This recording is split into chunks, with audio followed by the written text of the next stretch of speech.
तो चलिए फ्रेंड्स बात करते हैं वी लुकअप फंक्शन को डायनेमिक बनाने के लिए जो हमने पहला स्टेप लिया कॉलम फंक्शन यूज करने का, क्या वो ठीक है?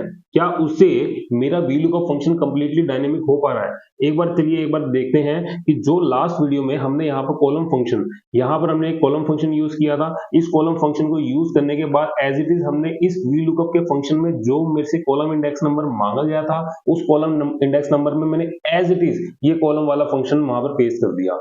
बट अब मैं सिचुएशन थोड़ी सी चेंज करता हूं। यहां पर मैंने एक पर्टिकुलर, ये मेरी एक सोर्स फाइल है। इस सोर्स फाइल में से मैंने कुछ रिजल्ट, कुछ फॉर्मूला लगाने के बाद मेरी कुछ ये फाइनल एक एक बेसिकली रिपोर्टिंग शीट निकल करके आई।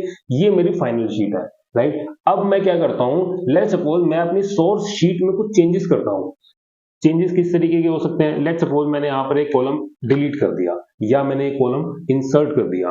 मैंने एक कॉलम यहाँ पे डिलीट किया। डिलीट करने के बाद देखेंगे टैक्सेबल वैल्यू कहाँ गई? टैक्सेबल वैल्यू गई, राइट। या फिर मैं कुछ ऐसी सिचुएशन क्रिएट करता हूं कि जो मेरी सोर्स फाइल है, यहाँ पर मैंने टैक्सेबल वैल्यू में जब मैंने फंक्शन कॉपी किया था, उस कॉपी में कॉलम फंक्शन जो यूज किया था, उस कॉलम फंक्शन को तो मैंने पर्टिकुलर एरे दे दिया या एक रेंज दे दी। इस रेंज में नंबर ऑफ कॉलम आपके कितने इन्वॉल्व हैं उसने आपको सिर्फ इतना बता दिया। अब उस नंबर ऑफ कॉलम में टैक्सेबल वैल्यू किस पोजीशन पे है उसने आपको नहीं बताया, राइट। उसने आपको नहीं बताया। लेट्स सपोज मैं एक सिचुएशन ऐसी क्रिएट करता हूं कि यहां पर टैक्सेबल वैल्यू के बाद मेरा सीजीएसटी है, फिर एसजीएसटी है, फिर आईजीएसटी है, राइट। मैं यहाँ पर क्या करता हूं, यहाँ पर इस वाली कॉलम को मैंने यहाँ पे कट कर लिया। कट करने के बाद यहाँ पर मैंने इसे पेस्ट कर दिया, राइट। अब आप ध्यान से देखेंगे, जो मेरी सोर्स फाइल है, उस सोर्स फाइल में टैक्सेबल वैल्यू के बाद सीजीएसटी आ रहा है, उसके बाद एसजीएसटी आ रहा है, फिर मेरा आईजीएसटी आ रहा है। बट जो मुझे रिजल्ट चाहिए वो मुझे रिजल्ट इसी ऑर्डर में चाहिए। टैक्सेबल वैल्यू के बाद मुझे आईजीएसटी चाहिए, राइट। मुझे आईजीएसटी चाहिए। अब इसके लिए जब मैं कॉलम फंक्शन यूज करूंगा तो कॉलम फंक्शन जैसे ही मैं यहाँ पे यूज करूंगा, यहाँ मैंने कॉलम फंक्शन यूज कर रखा है, यहाँ उठा करके मैंने इसे यहाँ पर पेस्ट कर दिया। पेस्ट करने के बाद अब मैंने इसे उठा करके यहाँ पर भी पेस्ट कर दिया। लेट्स सपोज यहाँ पेस्ट कर दिया। पेस्ट करने के बाद अब फ्रेंड्स आप ध्यान से देखेंगे कि यहाँ पर सीजीएसटी की फिगर इसने कहां दिखा दी? आईजीएसटी में, क्योंकि कॉलम फंक्शन को ये नहीं पता कि मैं जिस भी एरे का टोटल कर रहा हूं उसमें मेरी टैक्सेबल वैल्यू है या सीजीएसटी है या एसजीएसटी है, उसे नहीं पता, राइट। लेकिन अब मैंने यहाँ पे प्रॉब्लम देख ली कि ये मेरी प्रॉब्लम है कि मुझे जरूरी नहीं है कि कॉलम फंक्शन यूज करके मैं एज इट इज एक पर्टिकुलर रेंज बढ़ाता चला जाऊं और सोर्स फाइल में और फाइनल शीट में जो मेरी डिजायर्ड रिजल्ट जिस भी फॉर्मेट में चाहिए वो उसी ऑर्डर में हो जिस ऑर्डर में मेरी सोर्स फाइल में टाइटल है, हेडर है, राइट। अब हमने प्रॉब्लम समझ ली, अब इसका सॉल्यूशन देखते हैं। सॉल्यूशन के लिए हमें यहाँ पर एक और लुकअप फंक्शन यूज करना है, मैच फंक्शन। अब जो मैं मैच फंक्शन यूज करूंगा उस मैच फंक्शन को इस VLOOKUP में हम पेस्ट करेंगे। पेस्ट करने के बाद देखेंगे कि क्या मेरा formula as it is completely dynamic हो चुका है या अभी भी स्टैटिक है, राइट। एक बार चलिए इसे समझते हैं, मैच फंक्शन होता क्या है, मैच फंक्शन कैसे काम करता है। Is equal to match function देखेंगे। मैच फंक्शन यूज करते ही जो इसने लुकअप वैल्यू मांगी, इसका मतलब ये भी एक आपका लुकअप फंक्शन है, राइट। ये भी आपका सर्चिंग फंक्शन है। अब ये बेसिकली क्या करेगा वो एक बार समझ लेते हैं। जो मैच फंक्शन काम करेगा, मैच फंक्शन एक पर्टिकुलर रेंज में किसी एक क्राइटेरिया की आपको पोजीशन बता देगा, राइट। एक पर्टिकुलर रेंज में से, एक पर्टिकुलर एरे में से, चाहे वो एरे आपकी हॉरिजॉन्टल हो चाहे आपकी वर्टिकल हो, किसी भी टाइप की एरर होगी। लेकिन एक चीज ध्यान रखना, इसमें हॉरिजॉन्टल और वर्टिकल यानी आपका रो और कॉलम दोनों में सर्चिंग नहीं करेगा।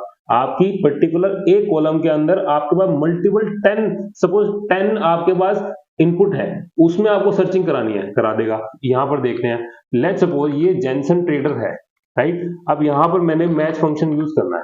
मैच फंक्शन यूज करने के बाद मैंने इसे बोला इस जेनसन ट्रेडर को सर्च कर दो, किसमें? लुकअप एरे कहां पर? लेट्स सपोज यहां पर, राइट। लेट्स सपोज यहां पर कोमा मैच टाइप में इसने मुझे 3 ऑप्शन दिए, less than, exact match, greater than. मैंने यहाँ पे 0 एंटर किया यानी कि एग्जैक्ट मैच, मैंने ब्रैकेट क्लोज कर दी।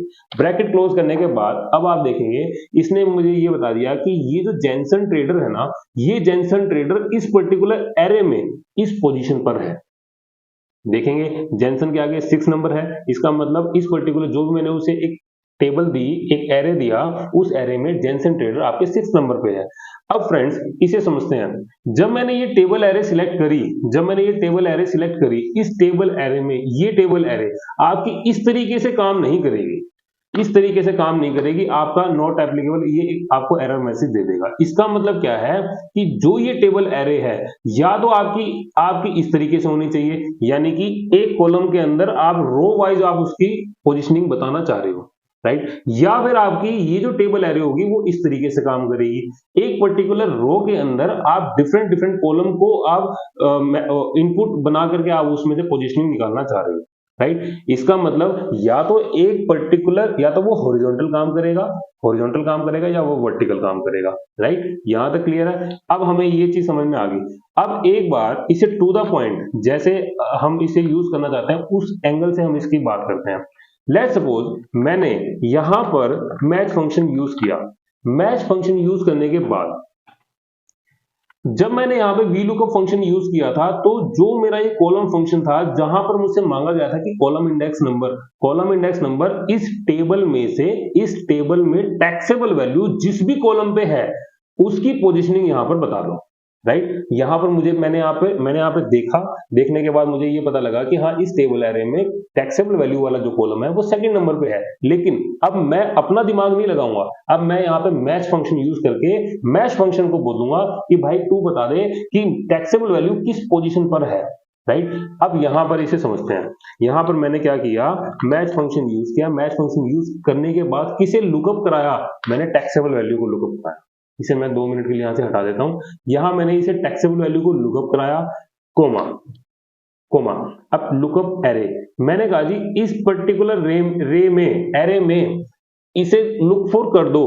लेकिन एक बात ध्यान रखना, जो मेरी टेबल एरे होगी, मेरी टेबल एरे ए से लेकर के ई तक मेरी एरे थी, उसी में मैंने इसे पोजीशनिंग करानी है, राइट। क्योंकि कॉलम इंडेक्स नंबर उसी टेबल एरे में से तो पिक करेगा। इसका मतलब मैंने यहां पर क्या बोला कि इस पर्टिकुलर टेबल एरे में मुझे ये बता दो जो टैक्सेबल वैल्यू है वो किस पोजीशन पर है। चाहे वो टैक्सेबल वैल्यू यहां से उठ करके यहां पर चली जाए, इससे कोई फर्क नहीं पड़ेगा, उसे हम देखेंगे कि उसका रिजल्ट कैसे चेंज होगा, राइट। मैंने यहाँ पे टेबल एरे सिलेक्ट कर लिया, comma, 0 for exact match, bracket close, enter. अब यहां पर देखेंगे फ्रेंड्स, यहां पर 2 है, इसका रिजल्ट क्या आ गया, 2 आ गया। अब यहां पर एक चीज और देखेंगे, जो ये मैच का फंक्शन है, इस मैच के फंक्शन में जो मेरा टैक्सेबल वैल्यू वाला जो ये कॉलम है, जो लुकअप वैल्यू है, एक बात ध्यान रखेंगे, इस मैच के फंक्शन को मैं VLOOKUP में यूज करने वाला हूं, और VLOOKUP का फंक्शन जहां पर मैच का फंक्शन यूज हो रहा है, इसे मैं राइट की तरफ भी पेस्ट करूंगा, इसे मैं डाउन भी लेकर के जाऊंगा। इसका मतलब इसे अब मैं एक बार एंटिसिपेट करूंगा, एक बार मैं ये देखूंगा कि जब मैं इसमें लुकअप वैल्यू लगा रहा हूं I3 के बाद जब मैं नीचे की तरफ जाऊं, तो जो ये टैक्सेबल वैल्यू है ये नीचे ना जाए, इसका मतलब यहां पर जो 3 है, 3 का 4 ना हो, यहां मैंने इसका डॉलर लगा दिया।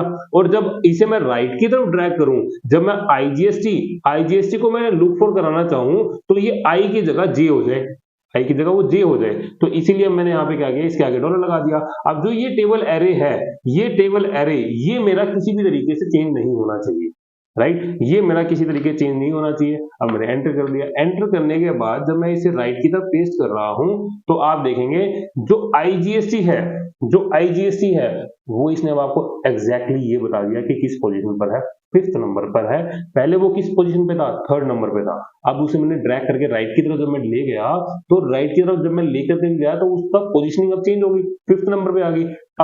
अब सिंपली मुझे क्या करना है, अब देखेंगे, इस मैच के फंक्शन को इज इक्वल टू साइन छोड़ करके, इस मैच के फंक्शन को जहां पर ये VLOOKUP में हमने कॉलम वाला जो ये वाला हमने फंक्शन यूज किया था, इस फंक्शन में यहां तक, इस कोमा से जस्ट पहले यहां तक पेस्ट कर देंगे।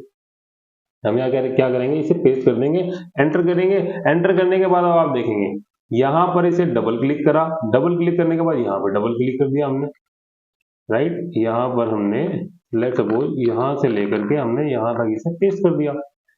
अब आप देखेंगे कहां पर गड़बड़ है, अब आप देखेंगे IGST वाले कॉलम में जब आपने इसे सर्च कराने के बाद इसका 5th नंबर था, तो 5th नंबर की इसने फिगर पिक करके देनी थी, लेकिन एक बार ये समझ लेते हैं कि प्रॉब्लम कहां पर है।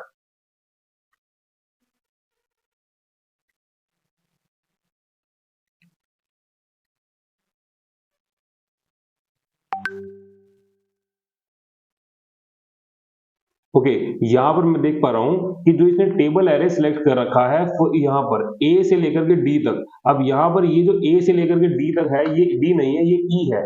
मेरा टेबल एरे यहाँ से लेकर के यहाँ तक है। अब मैं इसे एंटर करता हूँ और मैं यहाँ इस तरीके से पेस्ट करता हूँ। अब देखेंगे आईजीएसटी वाले कॉलम में इसने जीरो फिगर दी, एग्जैक्टली मैच दे दिया। अब चाहे मेरा आईजीएसटी, अगर आईजीएसटी को मैं 1 मिनट के लिए टेस्ट करने के लिए आईजीएसटी को यहाँ पर ले जाता हूँ, जैसे मैं एंटर करूंगा, एंटर करते ही क्योंकि अब यहां पर आपको अब इस पूरे फॉर्मूला में जहां पर वो पोजीशनिंग चेक कराना चाह रहा है सीजीएसटी की, सीजीएसटी ओवररूट कर गया। लेट्स सपोज इसे मैं सीजीएसटी बना देता हूं। अब देखेंगे जहां पर मेरा आईजीएसटी है, इस आईजीएसटी वाले को वहां पे उसने पोजीशनिंग दी, आईजीएसटी कौन से कॉलम में है ऑटोमेटिकली इसने उसकी रिजल्ट फिगर दे दी, राइट। अब चाहे मेरा आईजीएसटी, सीजीएसटी, एसजीएसटी किसी भी कॉलम में किसी भी पोजीशनिंग में होगा, उससे कोई फर्क नहीं पड़ेगा।